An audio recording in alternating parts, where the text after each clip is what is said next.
Welcome to my channel friends. This video is sponsored by Educost, digital marketing online course best choice Educost.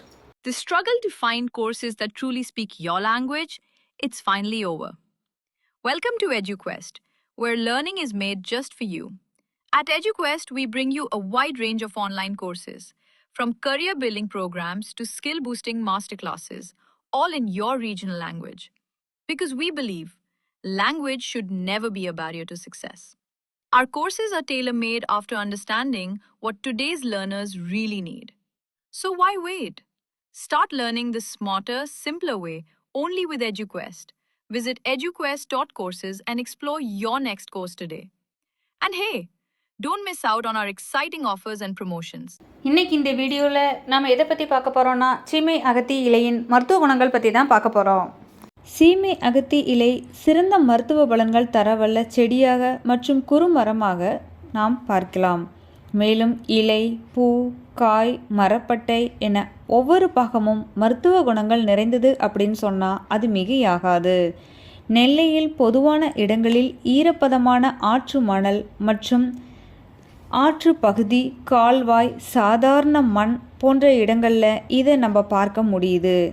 மழை காலங்களில் தானாக வளர்ந்து அதிக வெயில் காலங்களில் தானாக பட்டுவிடுகிறது. ஆனால் வெளிநாடுகளில் சித்த மற்றும் ஆயுர்வேதத்தில் இதன் முக்கியத்துவம் அறிந்த ஒரு சில மருத்துவர்கள் மட்டுமே இதை முறைப்படி கையாண்டு மருத்துவத்தில் பயன்படுத்துகின்றனர். ஆற்றல் மிக்க ஒரு கீரை வகை செடியான அகத்தியின் தாவரம் குடும்பத்தில் உள்ள மற்றொரு பயன்மிக்க ஒரு செடி இனம்தான் இந்த காட்டு சென்னா என அழைக்கப்படும் சீமை அகத்தி இலை ஆகும்.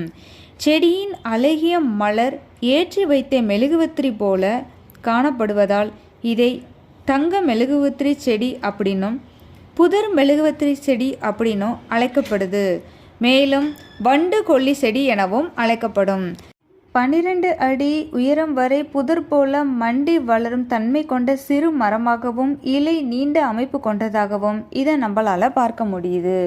சீமை அகத்தி இலையின் இலை, பட்டை, பூ, விதை அப்படின்னு ஒவ்வொரு பாகமும் மருத்துவ குணங்கள் அடங்கியதாக இருக்குது. இந்த சீமை அகத்தி இலையின் இலை ஆனது படர்தாமரை மற்றும் இரத்த அழுத்த நோய்களை குணப்படுத்தும் தன்மை கொண்டதாக இருக்குது. மேலும் வெளிநாடுகளில் சோப்பு மற்றும் முகப்பூச்சாகவும் பயன்படுத்தும் தன்மை பிலிப்பைன்ஸ் நாடுகளில் நம்மளால் பார்க்க முடியுது. சீமை அகத்தி இலையின் பட்டை ஆனது குழந்தையின்மையை சரி செய்யும் தன்மை கொண்டதாகவும் மேலும் மலம் இலக்கியாகவும் செயல்படுத்தப்படுகிறது. சீமை அகத்தி இலையின் பூ ஆனது சிறுநீரக பிரச்சனையை சரி செய்யும் தன்மை கொண்டதாக இருக்குது. மேலும் சீமை அகத்தி இலையின் விதை ஆனது குளியல், சோப், ஷாம்பு மற்றும் அழகு சாதன பொருட்களில் பயன்படுத்தப்படுகிறது. இந்த சீமை அகத்தி இலையில் என்னென்ன மருத்துவ குணங்கள் அடங்கியிருக்கு அப்படின்னு இந்த வீடியோவில் முழுசாக பார்த்துடலாம் வாங்க. சொறி, சிரங்கு, தேமல் போன்ற பிரச்சனைக்கு முற்றிலும் தீர்வு காணும் வகையில் இந்த சீமை அகத்தி இலை பயன்படுத்தப்படுகிறது. இரத்த அழுத்த பாதிப்புகளை சரி செய்வதில் இதன் பங்கு இன்றியமையாததாக இருக்குது. மேலும் சுவாச கோளாறுகளை சரி செய்யும் தன்மையும் இந்த சீமை அகத்தி இலைக்கு உண்டு. சிறுநீரக பாதிப்பு மற்றும் சிறுநீரக அடைப்பு போன்ற எல்லா விதமான பிரச்சனையும் இது முற்றுப்புள்ளி வைக்கும் வகையில் அமையுது. பெண்களின் இரத்த சோகை பிரச்சனையை தீர்க்க வல்லது. பெண்களுக்கு ஏற்படக்கூடிய பலதரப்பட்ட பிரச்சனைகளில் ஒன்று மாதாந்திர பிரச்சனை. இதை தீர்க்க வல்லது இந்த சீமை அகத்தி இலை. அரிப்பு, ஆறாத புண், வண்டு கடி போன்றவற்றை சரி செய்யும் தன்மை கொண்டதா சீமை அகத்தி இலை உள்ளது. காயத்தின் மேல் தடவுதன் மூலமும் விஷக்கடி சரி செய்யப்படுகிறது. மேலும் வெயிலில் முகம் கருத்தல், சருமம் வறண்டு போதல் மற்றும் முகம் பொலிவிழந்து சோர்வாக இருப்பது, கரும்புள்ளி, சிறு பூனை முடி, படர்தாமரை பிரச்சனையை சரி செய்ய வல்லது இந்த சீமை அகத்தி இலை. மலச்சிக்கல் பிரச்சனையை சரி செய்ய வல்லது. நக சொத்தை சரி செய்யும் தன்மை இந்த சீமை அகத்தி கீரைக்கு உண்டு. பெண்களின் முக அழகு பொலிவு பெறுவதில் இதன் பங்கு இன்றியமையாதது.